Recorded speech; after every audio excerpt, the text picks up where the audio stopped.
Hello' everyone, আজি মই বনাইছোঁ চিকেন আৰু আলুৰ এটা ৰেচিপিটোনো মই কেনেকৈ বনালোঁ তাকে ভিডিঅ' আকাৰে আপোনালোকলৈ আগবঢ়াইছোঁ দেই।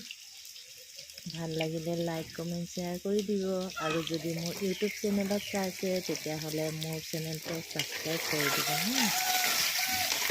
মই প্ৰথমতে চিকেনখিনিৰ লগতে আদা, নহৰু, পিঁয়াজ, জলকীয়া গোটেইখিনি বাকি গৰম মছলা, জিৰা পাউডাৰ, ধনিয়া পাউডাৰ গোটেইখিনি দি মেৰিনেট কৰি লৈছোঁ।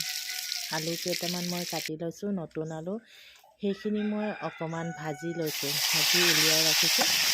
আৰু এতিয়া মই একেখন কেৰাহীতে আৰু অকণমান মিঠাতেল দি চিকেনখিনি ভাজিছোঁ। ইয়াতে মই গোটেই মছলাখিনি একেলগে মেৰিনেট কৰিছিলোঁ, যিহেতু সেইকাৰণে এক্সট্ৰা মছলা আৰু বা পিঁয়াজ নহৰু এক্সট্ৰাকৈ কাটি দিয়া নাই, মই একেলগে দি ভাজি দিছোঁ। মোৰ লগতে মোৰ হাজবেণ্ডো আছে, যিহেতু ঠাণ্ডা পৰিছে সেয়েহে তেওঁ জুইৰ ওচৰতে বহি আছে, লগতে অকণমান মোৰ লগত হেল্প কৰি আছে। অকলে অকলে বনাই থাকিও ভাল নালাগে ন, সেইকাৰণে ক'লোঁ অকণমান আপুনিও বহি দিয়ক, লগতে ভাল লাগিব, টাইম পাছো হৈ যাব, এইফালে মোৰ চব্জিও বনাই হৈ যাব।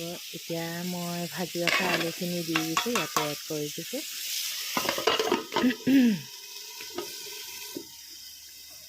অকণমান মই চিকেনখিনি ভাজি লৈছোঁ, 2-3 মিনিটৰ কাৰণে ঢাকন ঢাকি আকৌ গুচাই তেনেদৰে মই দুবাৰমান ভাজি লৈছোঁ। তাৰপাছত আৰু ভাজি ৰখা আলুখিনি মই এড কৰিম।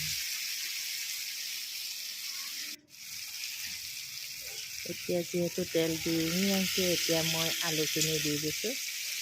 আলুখিনি মানে অকণমান ভাজি ল'লে চব্জিটোৰ মানে সোৱাদটো অকণমান হ'লেও ডিফাৰেঞ্চ এটা আহে। মানে কি হয়, আলুখিনি কেঁচা ভাৱটো নাইকিয়া হৈ যায় ন, এনেই ডাইৰেক্ট দি দিয়া আৰু অকণমান ভাজি লোৱা অকণমান ডিফাৰেঞ্চ এটা লাগে খাবলৈ। সেইকাৰণে মই কেতিয়াবা বেলেগ বেলেগ ষ্টাইলত অকণমান চেঞ্জ কৰি বনাওঁ, কাৰণ ৰেগুলাৰ ছেইম টাইপত খাবলৈ ল'ৰায়ো নিবিচাৰে আৰু মোৰ নিজৰো ভাল নালাগে, সেইকাৰণে অকণমান ডিফাৰেঞ্চ কৰি বনাওঁ।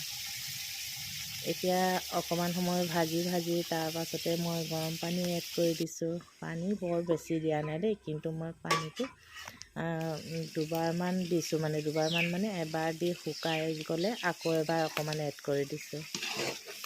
এনেদৰে 5-6 মিনিট ৰাখি আকৌ ঘূৰাই তেনেদৰে আকৌ ঢাকি ৰাখিলে ৰেচিপি ৰেডি হৈয়ে গ'ল। আৰু দেখিছেনে, মোৰ অলৰেডি ৰেচিপি হৈ গ'ল।